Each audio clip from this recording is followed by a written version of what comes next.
जय हिंद। मैं राशि कपूर INN टुडे में आप सभी का स्वागत है। बढ़ेंगे आज की टॉप 9 सुपरफास्ट खबरों के साथ। प्रधानमंत्री नरेंद्र मोदी ने राजकोट में all India institute of medical science की आधारशिला वीडियो कॉन्फ्रेंसिंग के जरिए रखी। मोदी ने कहा कि 2020 में हमें सिखाया है कि स्वास्थ्य ही संपदा है। ये पूरा साल चुनौतियों से भरा रहा। कोरोना वैक्सीन की तैयारी अब आखिरी फेज में है। नया साल इलाज की उम्मीद लेकर आ रहा है। नए साल में हम दुनिया का सबसे बड़ा वैक्सीनेशन प्रोग्राम चलाने की तैयारी कर रहे हैं। उन्होंने पहली बार कहा कि अब दवाई भी और कड़ाई भी, यानी कोरोना की दवा आने पर भी लापरवाह नहीं होना है।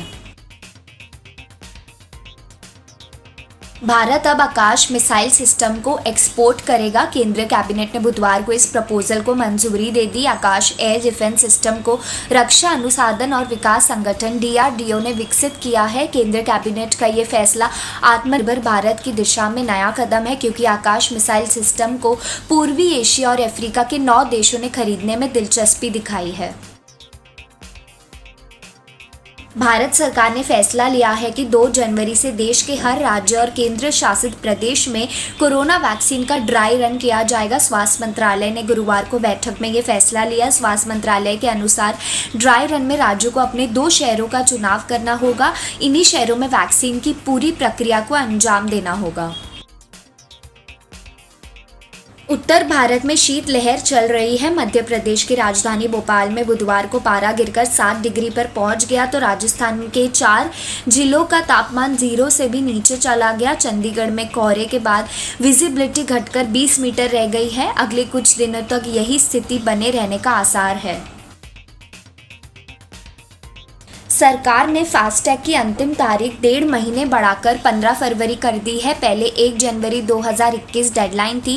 National highway authority of India के मुताबिक टोल ट्रांजैक्शन में फास्टैग की हिस्सेदारी अभी लगभग 80% है। ऐसे में सरकार ये आंकड़ा 100% करना चाहती है। एक्सपर्ट भी मानते हैं कि टोल प्लाजा पर लंबी कतार से बचने के लिए लोग भी फास्टैग से भुगतान करना चाहते हैं।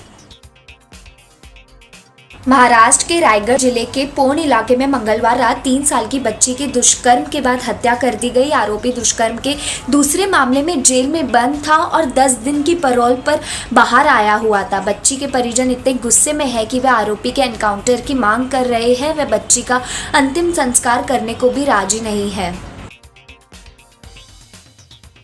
घरेलू वॉइस कॉल के लिए इंटरकनेक्ट यूजेज चार्ज व्यवस्था खत्म होने के साथ ही रिलायंस जियो ने गुरुवार को कहा कि भारत में उसके नेटवर्क से अन्य नेटवर्क्स पर सभी कॉल 1 जनवरी 2021 से मुफ्त है। इससे पहले अब तक रिलायंस जियो ग्राहकों से दूसरे फोन नेटवर्क पर वॉइस कॉल करने पर प्रति मिनट 6 पैसे का शुल्क ले रहा था। कृषि कानूनों के खिलाफ किसानों का आंदोलन जारी है। इस बीच राजस्थान के किसानों के ग्रुप ने राजस्थान हरियाणा के बॉर्डर शाहजहानपुर में जबरन घुसने की कोशिश की।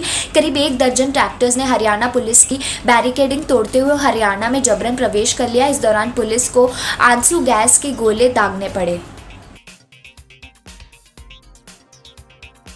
केंद्रीय रेल मंत्री पीयूष गोयल ने IRCTC की नई वेबसाइट गुरुवार को लॉन्च की। रेल अधिकारियों के अनुसार IRCTC की वेबसाइट अपग्रेड होने के बाद टिकट बुकिंग की स्पीड बढ़ जाएगी और यात्री पहले की तुलना में ज़्यादा तेज़ी से टिकट बुकिंग कर सकेंगे। साथ ही IRCTC की वेबसाइट से खाने पीने समेत और सुविधाएं जुड़ जाएंगी।